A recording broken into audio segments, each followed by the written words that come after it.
Olá, senhores, tudo bem com vocês? Vamos lá para mais uma aula de geração e transmissão de energia elétrica. Agora estamos começar a falar sobre, propriamente dito, a transmissão de energia elétrica, né? E aqui a gente já vê algumas torres, a subestação, e aqui desse lado aqui algumas torres, né? Para exemplificar o que nós iremos falar de transmissão. Quando a gente fala transmissão, a gente, na realidade, não transmite só tensão, transmite a potência elétrica de um lado para o outro. Então, a transmissão é um elo entre geração e distribuição. Muito importante para a gente entender que as linhas de transmissão são condutores através dos quais a energia elétrica é transportada de um ponto transmissor, não importa qual seja esse ponto, até chegar num ponto receptor. Lembra do canal de comunicação emissor e receptor? Então, se a gente olhar para uma linha de transmissão, é o elo que se tem entre essa parte geradora para chegar para a parte receptora. As linhas de transmissão e distribuição de energia elétrica são exemplos típicos, né? Então, nós temos também na distribuição. O sistema de transmissão, eles proporciona um benefício muito grande para a sociedade. Por quê? Porque vai transportar energia elétrica entre os centros produtores e os centros consumidores. Nós vamos ver mais adiante, né? Aqui já estamos enxergando uma torre, onde está levando aqui uma grande faixa de energia, né, a potência elétrica sendo transmitida. Então, as linhas de transmissão são essenciais para o transporte de grandes blocos de energia por grandes distâncias, de forma técnica e economicamente viável. Se a gente perceber, né, as dimensões do nosso país é uma dimensão continental. Sempre tem aí, em alguns livros, né, quando o pessoal começa a falar sobre linha de transmissão, eles colocam o mapa do Brasil e o mapa da Europa. Aí tira como base, né, da nossa linha de transmissão, do nosso sistema elétrico brasileiro, em relação a um pedaço da Europa ali que tem engloba a maioria dos países. Então, transporta para grandes blocos de energia. E é claro que essas distâncias são enormes, né? Aos quilômetros e quilômetros e quilômetros. De acordo com a narrativa histórica, as linhas de transmissões longas e de alta tensão foram usadas para transportar energia gerada em usinas hidrelétricas distantes dos centros de consumo. E até hoje continua, né? Se você olhar para o Brasil, percebe-se, né, que lá no Amazonas, lá em Rondônia, foram feitas duas grandes usinas que estão interligadas, né, no sistema Sistema Interligado Nacional, que abastece lá o extremo no sul do país, abastece a região sudeste, a região centro-oeste, a região norte, nordeste, enfim. Estão dentro da matriz energética brasileira, propriamente interligado no SIM, Sistema Interligado Nacional. Então, com a utilização crescente do sistema interligado, cada vez mais é importante a existência de uma rede de transmissão que garanta a qualidade de transporte e suprimento de energia. A demanda cresce e temos que atender às localidades e regiões de energia, levando, né, transmitindo essas potências, esses grandes blocos para esses lugares que necessitam. Só um pouquinho de história, né? As primeiras linhas construídas no mundo, olha aqui na tabela, né? Primeira linha de corrente contínua, com comprimento 50 km, a tensão de 2,4 kV, em 1882 na Alemanha. Então, se a gente olhar aqui, nós estamos em 2023. Não faz tanto tempo assim não, cara, que a gente tinha linhas de transmissão. A primeira linha monofásica em corrente alternada tinha 21 km, a tensão de 4 kV. 1889, depois de 7 anos na Alemanha, fizeram o CA. Aí vem aquelas histórias, né, da briga lá, mas foi em 1900 e pouco, tá? A primeira linha trifásica, 179 quilômetros, já 12 kV, também foi na Alemanha. Então a Alemanha foi uma das precursoras em corrente contínua e corrente alternada, né? E principalmente no sistema trifásico nosso, que nós utilizamos bastante. A tecnologia alemã na frente ali, né? O sistema brasileiro de linha de transmissão elétrica, né, está em constante expansão. Por que está em constante expansão? Há localidades, há locais ainda que não têm energia elétrica, né? Fazem parte do sistema isolado. Também nós compramos em alguns países vizinhos energia, que fica muito mais fácil, é muito mais barato, não é oneroso, devido às circunstâncias continentais do nosso país. E está em expansão porque nós temos fronteiras de desenvolvimento, né? Tem regiões que estão crescendo bastante. E é claro que necessita daquelas coisas básicas de energia, confiabilidade, né?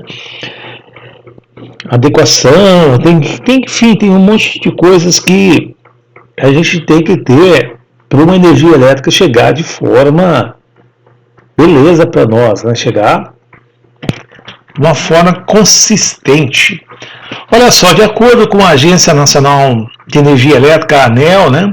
Só em 2020 foram concluídas 6.159,34 quilômetros do total de novas linhas a nível nacional, aumentando o alcance das mesmas em 15 estados. A unidade da Federação dos Estados, 27. Então, aumentando esse alcance em 15 estados, nós estamos vendo que a cada ano, né, projeta novas linhas que fazem parte também do Sistema Interligado Nacional. E elas são responsáveis pelo escoamento da energia elétrica gerada nas usinas, conforme a gente já falou em algumas aulas anteriores, para alimentar o SIM, que é o Sistema Interligado Nacional. E a correta manutenção e extensão delas, dependendo do fornecimento ininterrupto, né, da energia elétrica em todas as regiões do país. Então depende, né? Nós não podemos parar de fornecer energia hoje e sempre foi, né? Energia é uma qualidade para que todos os consumidores, não importa se é industrial, residencial, rural, tenham essa energia. E o sistema de transmissão é o elo entre geração e a parte que consome, né? Lá no começo do slide, o que a gente falou, né? O emissor e o receptor. Olha o mapa do Brasil aqui com as linhas de transmissão. Então esse mapa aqui está em preto e branco de propósito, né? Nós pegamos, não lembro do livro que eu peguei, mas interessante para que a gente fique aqui, visualize que nosso país ainda tem muitas regiões que dá para interligar, né? Nosso país, as nossas fronteiras que tem de desenvolvimento é muito grande, né? Ainda há de expandir. Mas se você olha aqui algumas gerações de energia que tem e algumas linhas que se tem, né? E aqui a faixa de tensão. Se você procurar na internet, você vai ver esse mapa todo colorido. Mais para frente a gente vai mostrar. Mas percebemos que no Brasil aqui, nós temos 138, 230, 345, 440, 500, 750 kV. E temos aqui a intenção de corrente contínua, né? 600 kV. Isso é interessante para a gente ver, só, né, visualizar através de um mapa essas linhas existentes em nosso país, como o nosso país é enorme. E esse enorme país que tem essa linhas de transmissões ao longo dele gera enorme desafio. Como a gente já percebeu lá dos slides anteriores, né? O ONS lá monitorando e as empresas de planejamento energético tentando vislumbrar, né, para cenários, tendências, para que a gente possa expandir, que no slide anterior, 6.000 e poucos quilômetros de linhas, atender vários estados, né? E é crescente essa visualização. As formas comuns de linha de transmissão são o quê? Linha aérea em corrente alternada ou corrente contínua com condutores separados por um fio elétrico.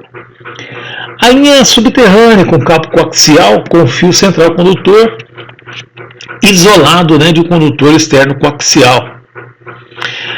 Uma trilha metálica, as linhas de transmissão pode variar em comprimento, de metros a milhares de quilômetros. As frequências envolvidas podem ser tão baixas, né, quanto 50 Hz ou 60 Hz. Também pode ser muito alta, né, para frequência utilizada na recepção e amplificação de ondas de rádio, dezenas de gigahertz. Mas olha só, a corrente alternada é as linhas mais usadas, né? A corrente contínua, a gente tem que entrar em quilometragem, né, em custo-benefício, porque eu tenho que ter uma estação conversora e uma estação inversora para poder, nas extremidades, transmitir esses blocos de potência em corrente contínua. Uma linha subterrânea não é barato. Não é barato, né?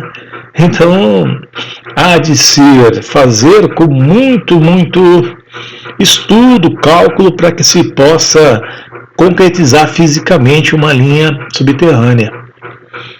A rede básica de transmissão do Sistema Interligado Nacional, o SIM, compreende as seções de 230 kV a 750 kV.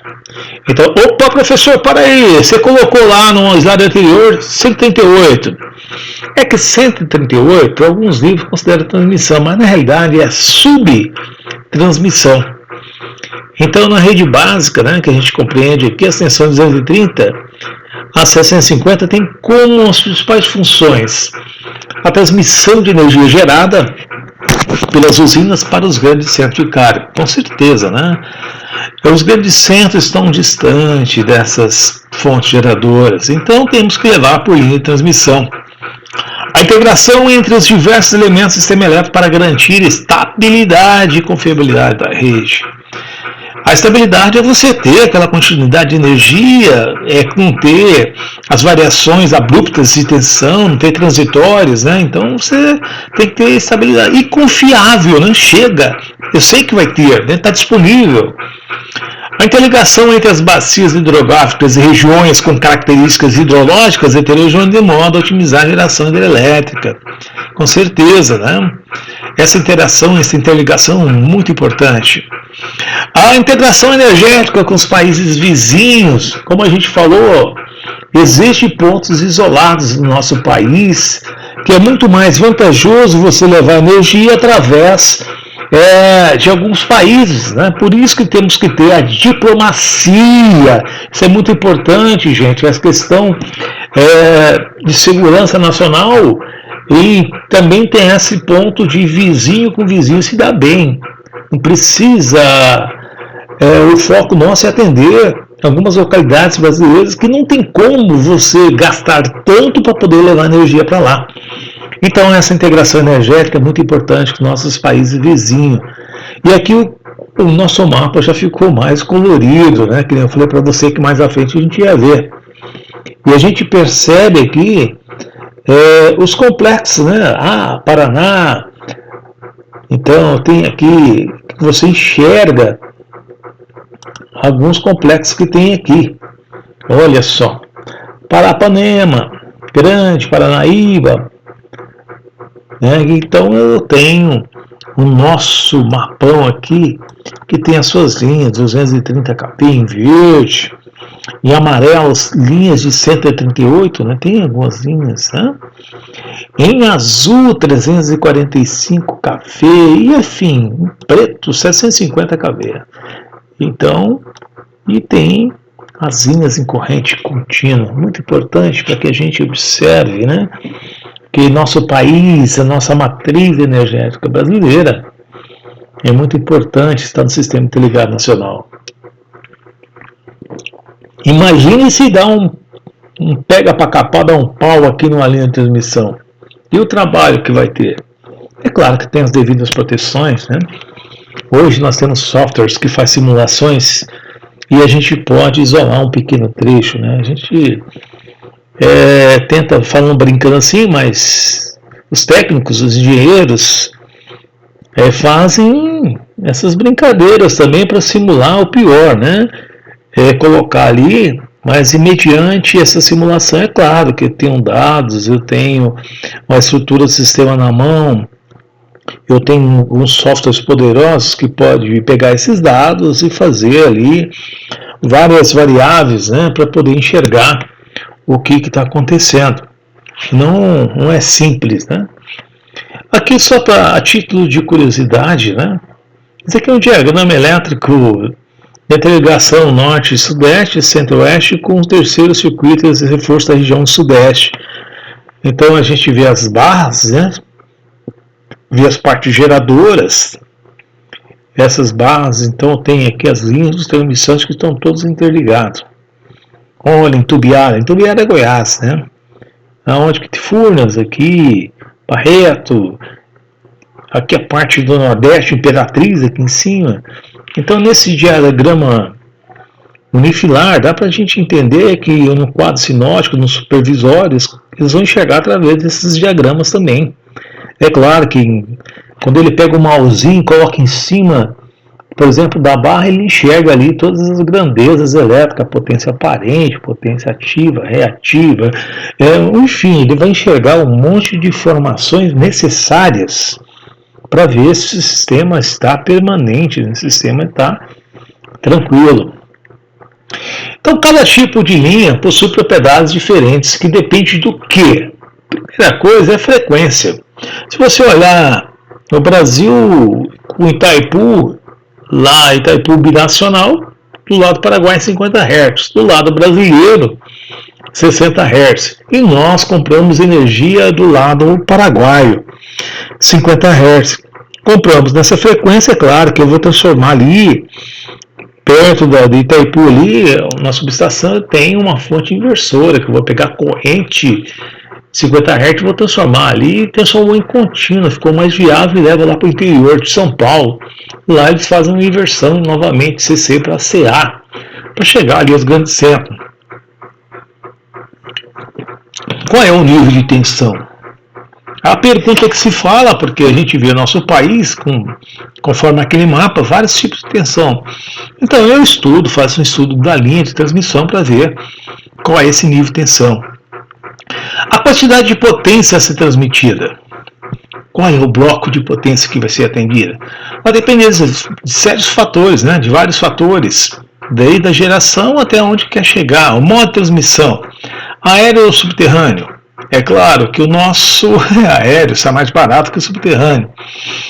A distância entre os terminais transmissor e receptor. Tem que se levar em conta, é uma propriedade.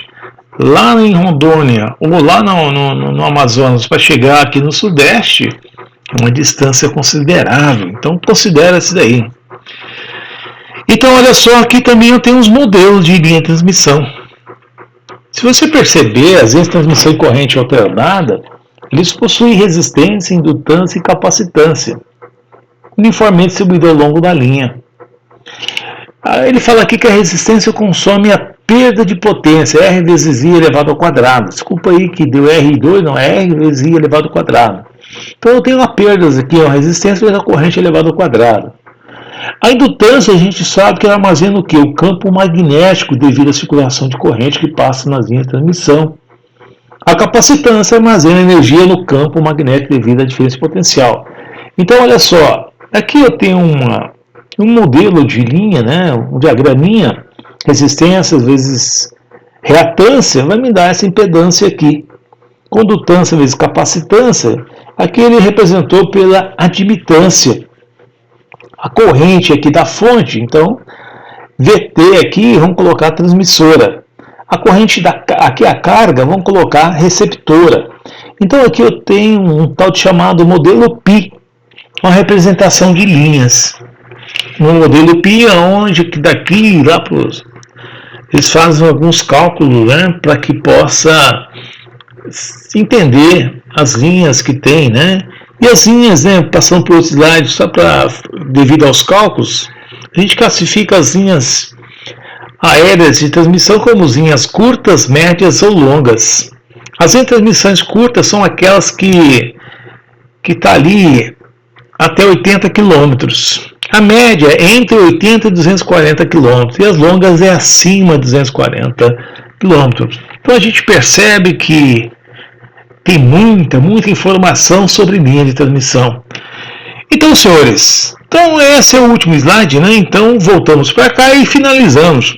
Um abraço para vocês, senhores. Até a próxima.